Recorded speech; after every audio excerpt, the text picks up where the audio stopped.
మహాదేవ శ్రీమాత్రే నమః. 2025 ఎండింగ్లో ఒక అద్భుతమైనటువంటి రెమెడీ చేయడం ద్వారా 2026లో అత్యంత అద్భుతమైనటువంటి ఫలితాలు రాబోతూ ఉన్నవి అనేటువంటి విషయాన్ని తెలుసుకోండి. మీ పాస్పోర్ట్ సైజ్ ఫోటో ఒకటి తీసుకొని తప్పకుండా దాని వెనకాల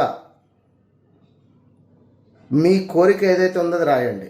మీ కోరిక ఏదైతే ఉందో, మనీయా, లవ్వా, హోమ, లైక్ ఏదైనా కావచ్చును, దానిని తప్పకుండా రాసి ఓం శ్రీం అనే మంత్రాన్ని 108 సార్లు జపించుకొని మీ యొక్క ఆ పాస్పోర్ట్ సైజ్ ఫోటో వెనకాల రాసింది ఏదైతే ఉందో దాన్ని తప్పకుండా 1:33